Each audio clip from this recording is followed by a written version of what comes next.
Et je vous ai entendu, Madame l'ambassadrice, mais quel culot de venir ici et de défendre ce que votre armée coloniale est en train de faire au peuple palestinien et au peuple libanais. Quel culot de venir justifier vos crimes de guerre et vos crimes contre l'humanité. Où est passée votre humanité, Madame l'ambassadrice, pour venir ici justifier ces atrocités? Parce que vous avez montré des vidéos. Vous avez vu ça? C'était au camp de réfugiés de Jabalia. Ce jeune homme qui est ici, ce n'est pas un terroriste. Il est brûlé vif ici. Parce que votre armée a bombardé un camp de réfugiés. Ici, c'est le bombardement d'un hôpital.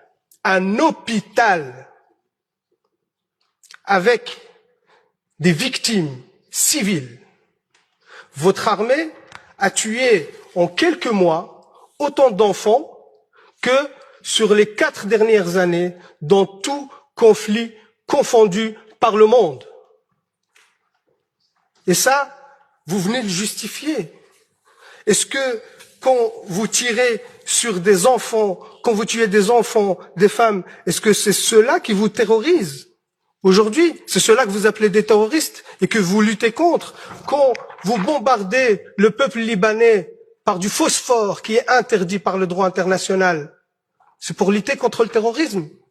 Quand vos soldats, qu'on considère que vous dites que c'est l'armée la plus morale du monde, quand vos soldats exhibent les vêtements des femmes assassinées et qui font des vidéos de divertissement sur TikTok, quand ces mêmes soldats posent avec leur butin de guerre fièrement et qu'ils sont fiers de tuer des enfants et des femmes, et c'est eux qui le disent, hein, dans des vidéos TikTok, dans des comptes Twitter, ça c'est votre armée la plus morale. Et oui, monsieur de Macht, moi je me rabaisserai pas à vos insultes sur l'éducation, ainsi de suite, je vous laisse ces bassesses pour vous, mais par contre, oui, moi je prends parti dans ce conflit, je prends parti pour les opprimés. Je prends parti pour le peuple palestinien. Et ça vous a tellement agacé que je brandis le drapeau palestinien dans cette commission. Je vais le refaire, monsieur de Macht. Ce peuple a le droit d'exister, a le droit à sa liberté. Ce peuple a le droit à son indépendance. Ce peuple a le droit à la dignité.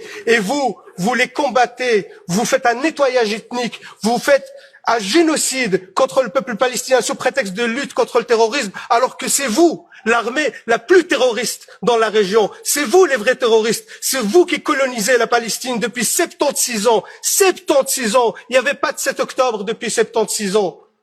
Toutes les résolutions de l'ONU que vous avez violées, vous ne respectez aucun droit international. Vous êtes un État voyou, même au sein de l'Assemblée nationale de l'ONU. Les autres États, ils quittent la salle quand votre Premier ministre, le chef d'un gouvernement d'extrême droite, prend la parole. Les autres États quittent la salle parce que vous êtes devenu un État paria et vous osez encore venir ici nous balancer vos salades pour dire que ce que vous faites est justifié. Comment vous pouvez justifier l'injustifiable? Comment vous pouvez justifier le génocide? Comment vous pouvez justifier les crimes de guerre? C'est inacceptable et inadmissible, Madame l'ambassadrice, de venir ici nous raconter ces salades. C'est inacceptable. Et par respect au peuple palestinien, je leur réitère ici tout mon soutien, et je leur demande de pardonner notre pays qui n'est pas à la hauteur de la situation, parce que jusqu'à aujourd'hui, 0 sanctions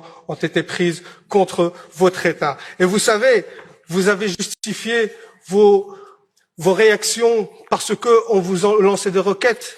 Une autre étude sur les attaques en jaune, les attaques libanaises, en mauve, les attaques israéliennes. Qui est le terroriste de la région? Vous êtes l'État terroriste et vous avez des comptes à rendre. Et c'est une honte aujourd'hui que vous êtes resté encore impuni, qu'il n'y a aucune sanction contre vous. Je termine par là, Madame la Présidente, même s'il y a beaucoup de choses à dire, mais on est limité par le temps, mais je pense que l'essentiel a été dit. Et surtout, ce qui est encore honteux, qu'il y a encore des porte-voix et des porte-paroles dans ce Parlement qui soutiennent cette politique génocidaire, et ça, c'est inadmissible.